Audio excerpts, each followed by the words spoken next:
Top and টি-20-র HP দলে জায়গা পেয়েছেন সাব্বির সহ 7 আন্তর্জাতিক ক্রিকেটার। আইএল টি-20-তে মুস্তাফিজকে ধরে রাখল দুবাই ক্যাপিটালস। বাংলাদেশে প্রথমবার কিউরেটরদের লেভেল 1 কোর্স আয়োজন বিসিবির। বাংলাদেশের টেস্ট 2 দিনে শেষ হোক, চান্না ডারউইনের কিউরেটর। প্রাণনাশের হুমকি পেয়ে পুলিশের দ্বারস্থ সৌরভ গাঙ্গুলি। সারাদিনে ঘটে যাওয়া ক্রিকেটের দেশি বিদেশি খবরগুলো এক নজরে দেখে নেওয়া যাক।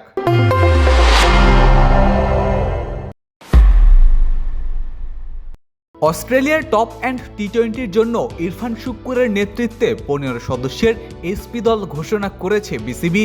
দলে রয়েছেন আন্তর্জাতিক ক্রিকেট খেলার 7 জন, যার মধ্যে 3 সংস্করণেই খেলার অভিজ্ঞতা আছে সাব্বির রহমানের। 21 আগস্ট থেকে শুরু হওয়া টুর্নামেন্টে বাংলাদেশ সহ মোট 9টি দল অংশগ্রহণ করবে। আইএল টি-20-র পঞ্চম আসরের আগে মুস্তাফিজুর রহমানকে ধরে রেখেছে দুবাই ক্যাপিটালস। অন্যদিকে সাকিব আল হাসান ও তাসকিন আহমেদকে ছেড়ে দিয়েছে যথাক্রমে এমআই এমিরেটস ও শারজা ওয়ারিয়র্স।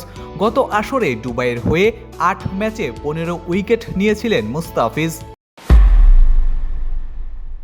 ক্রিকেট মাঠ ও পিচ ব্যবস্থাপনার দক্ষতা বাড়াতে বাংলাদেশে প্রথমবারের মতো কিউরেটর লেভেল 1 কোর্স আয়োজন করেছে বিসিবি। চট্টগ্রাম ও ঢাকায় 2 পর্বে মোট 70 জন কিউরেটর এই প্রশিক্ষণে অংশগ্রহণ করবেন। আইসিসির অনুমোদিত কিউরেটর টনি হেমিংয়ের তত্ত্বাবধানে কোর্স শেষে পরীক্ষায় উত্তীর্ণদের সনদ দেওয়া হবে।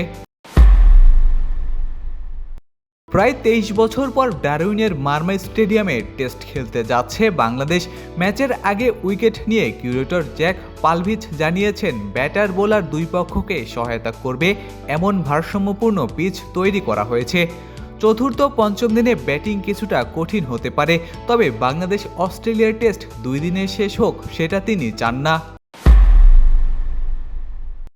ভারতের সাবেক অধিনায়ক সৌরভ গাঙ্গুলিকে প্রাণনাশের হুমকি দেওয়া হয়েছে। একই চিঠিতে তার স্ত্রী ডোনা গাঙ্গুলিকেও হত্যার হুমকি দেওয়া হয়েছে বলে জানিয়েছে ভারতীয় সংবাদ মাধ্যম। পুলিশ জানিয়েছে, প্রায় 6 মাস ধরে হুমকিসূচক চিঠি পাচ্ছিলেন সৌরভ। সবশেষ 2টি চিঠি পাওয়ার পর কলকাতার ঠাকুরপুকুর থানায় লিখিত অভিযোগ করেন তিনি। প্রাথমিক তদন্তে উত্তর 24 পরগনার বেলঘরিয়ার এক ব্যক্তির সংশ্লিষ্টতার সন্দেহ করা হচ্ছে। ফেসবুক, টুইটার, ইউটিউব সহ সামাজিক যোগাযোগ মাধ্যমে আমাদের ফলো করুন। ক্রিকেট দুনিয়ার সকল খবর সবার আগে পেতে ভিজিট করুন www.dailycricket.com.bd।